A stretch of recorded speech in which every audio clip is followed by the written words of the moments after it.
اچھا، یہ جو ہم لوگوں کا مائنڈ ہے نا، اس میں جو بھی تھاٹ آتی ہے نا، وہ 3 سرکلز میں سے کسی ایک سرکل میں فال کر رہی ہوتی ہے. سو یہ سب سے پہلا سرکل ہے.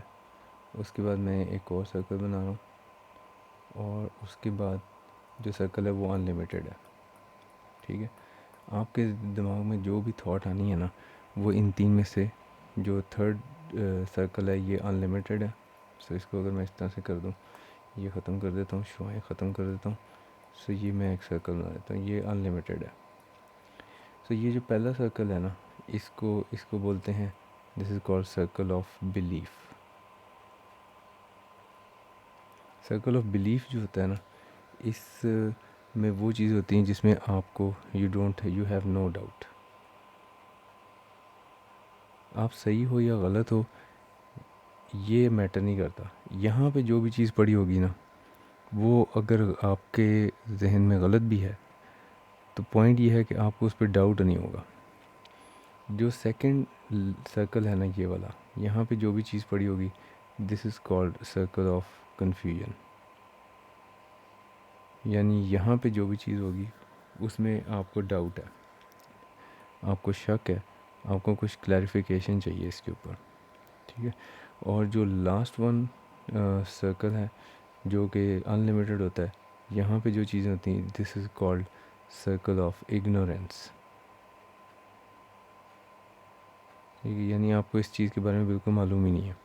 مثال کے طور پہ، آپ اگر اکنامکس کے اسٹوڈنٹ ہو تو آپ کو یہ پتہ ہے کہ اچھا یار، 2 طرح کی اکنامکس ہوتی ہے، ایک ہوتی ہے مائکرو اور ایک ہوتی ہے میکرو. اب آپ کو اس کے درمیان ڈفرینس کا پتہ ہے. اس میں آپ کو کسی سے لاجک نہیں چاہیے. جو چیز بھی آپ کے سرکل آف بلیف میں ہوتی ہے وہ بیسیکلی وجہ ہوتی ہے آپ کے لاجکس کی. لاجکس جنم ہی آپ کے بلیف سے لے رہی ہوتی ہے. ٹھیک ہے، سو اگر آپ کو یہ ڈفرینس معلوم ہے تو اس کا مطلب وہ آپ کی یہ ڈفرینس معلوم ہے کہ مائکرو میکرو اکنامکس میں کیا فرق ہوتا ہے. اس کا مطلب وہ انفارمیشن، وہ پوائنٹ آپ کے سرکل آف بلیف میں موجود ہے. اسی طرح جو لیٹ سے آپ کو یہ نہیں پتہ کہ جی ڈی پی، یہ اگین اکنامک کی ٹرم ہے، گراس ڈومیسٹک پروڈکٹ، اور جی این پی، اس میں ڈفرینس کیا ہوتا ہے. آپ کو تھوڑا بہت آئیڈیا ہے لیکن آپ کو تھوڑا سا کنفیوژن ہے. تو اس کا مطلب یہ جو پوائنٹ ہے یہ اب کہاں ایگزسٹ کرتا ہے، یہ یہاں پہ، اس جگہ پہ لاجک کام کرتا ہے. یعنی اگر کسی بندے سے آپ بات کرو گے، وہ کوئی لاجک دے گا، وہ اس کے اوپر کام کرے گا اور وہ آپ کی اس انفارمیشن کو پش کرے گا اس سرکل آف بلیف میں. اگر آپ کنفرم ہو جاؤ گے کسی چیز پہ، نالج کمپلیٹ ہو جائے گا تو وہ سرکل آف بلیف میں چلا جائے گا. اب اگر اگین آپ کسی اور بندے سے ڈیبیٹ کر رہے ہیں جس کو یہ چیز نہیں معلوم، تو آپ لاجک خود بخود بنائیں گے اور اس کو ایکسپلین کریں گے. سرکل آف اگنورینس کیا ہوتا ہے کہ آپ کو ایک چیز کا بالکل معلوم ہی نہیں ہے، پتہ ہی نہیں ہے آپ کو.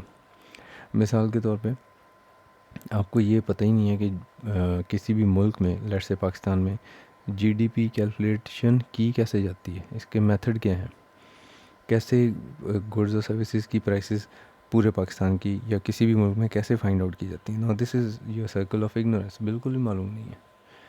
یہ جو پہلے 2 سرکلز ہیں، یہ چیز بیسیکلی یہ ویڈیو میں بنا اس لیے رہا ہوں یہ بتانے کے لیے کہ جب بھی آپ کسی دوسرے بندے سے بات کرنے لگو، جب بھی آپ اس سے کوئی کمیونیکیشن کرنے لگے ہو، تو جس پوائنٹ کے اوپر کمیونیکیشن ہونے لگی ہے، ضروری ہے کہ وہ آپ نے یہ جج کرنا ہے کہ کہیں وہ اس کے سرکل آف بلیف کے اوپر تو آپ بات نہیں کر رہے. سرکل آف بلیف میں بہت بہت کامن جو چیزیں ہیں نا، اس میں نمبر 1 از ریلیجن،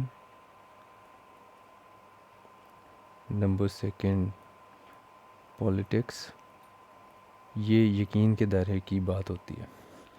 یعنی آپ اگر کسی بندے کو اس پوائنٹ آف ویو سے ڈسکشن کر رہے ہو کہ میں اس کو ان 2 میں سے کسی چیز پہ کنونس کر لوں گا، تو یہ اس کے سرکل آف بلیف کے اوپر آپ بات کریں. یہاں سے تو لاجک پیدا ہوتی ہے اور باہر آتی ہے. اس جو بھی انفارمیشن اس سرکل میں ہے اس پہ لاجک افیکٹ ہی نہیں کرتا. تو you will end up banging your head in the wall. So کبھی بھی ایسی ڈسکشن میں، کسی بندے سے ایسی ڈسکشن میں نہ پڑو جو ڈسکشن کا جو پوائنٹ ہے اگر اس کے سرکل آف بلیف میں ہے. صرف اس وقت آپ کسی بندے سے کوئی بھی بحث کریں یا ڈیبیٹ کریں جو بات آپ اس سے ڈسکس کریں اگر تو اس کو اس کے اوپر کنفیوژن ہے تو پھر بالکل اس سے بات کریں، اس کو ایکسپلین کریں اپنا پوائنٹ آف ویو. یا اگر وہ بالکل اگنورینٹ ہے اس کے بارے میں تو پھر اس کو آپ ایجوکیٹ کر سکتے ہیں، کیونکہ جو بھی انفارمیشن، جو بھی پوائنٹ یعنی سرکل آف اگنورینس اور سرکل آف کنفیوژن میں ہوتا ہے وہ لاجکس کو ایکسیپٹ کرتا ہے باہر سے. یہاں لاجک داخل نہیں ہو سکتی. جو سرکل آف بلیف ہوتا ہے اس میں لاجک داخل نہیں ہو سکتی. سو یہ ایک میرے ذہن میں ایک تھاٹ آئی تھی، میں نے سوچا آپ سے شیئر کر دوں کہ جب بھی کبھی بحث کر رہے ہیں نا آپ کسی کے ساتھ، تو یہ چیز ذرا ذہن میں رکھ لیجیے گا کہ کہیں آپ اس کے کسی ایسے پوائنٹ کے اوپر تو نہیں اس سے بحث کر رہے کہ جو اس کے سرکل آف بلیف میں ہے. اگر سرکل آف بلیف پہ بحث کرو گے تو اپنا ہی سر پھاڑو گے، کوئی فائدہ نہیں ہوگا. تھینک یو، السلام علیکم.